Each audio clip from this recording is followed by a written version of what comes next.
Welcome to the Learning Pines YouTube. We hope this video helps. You're signed in and ready. Open the specific Google product you'll use.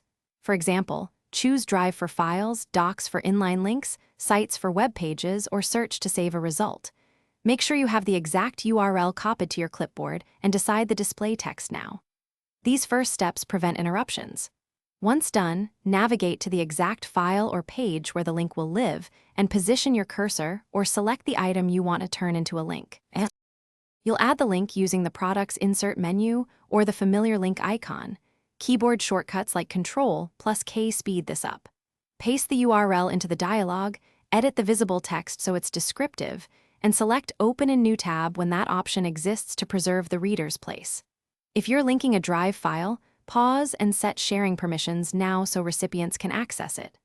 Once configured, confirm or apply the link and visually inspect the anchor to it. You must test the link immediately by clicking it. Confirm it opens correctly for you.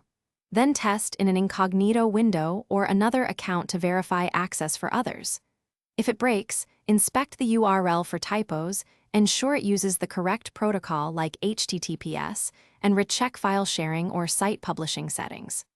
If needed, revert with undo or version history, correct the issue, and reapply the link. One quick troubleshooting tip. Permission errors are the most common cause, so check sharing first. Thanks for watching. Consider subscribing if we helped you.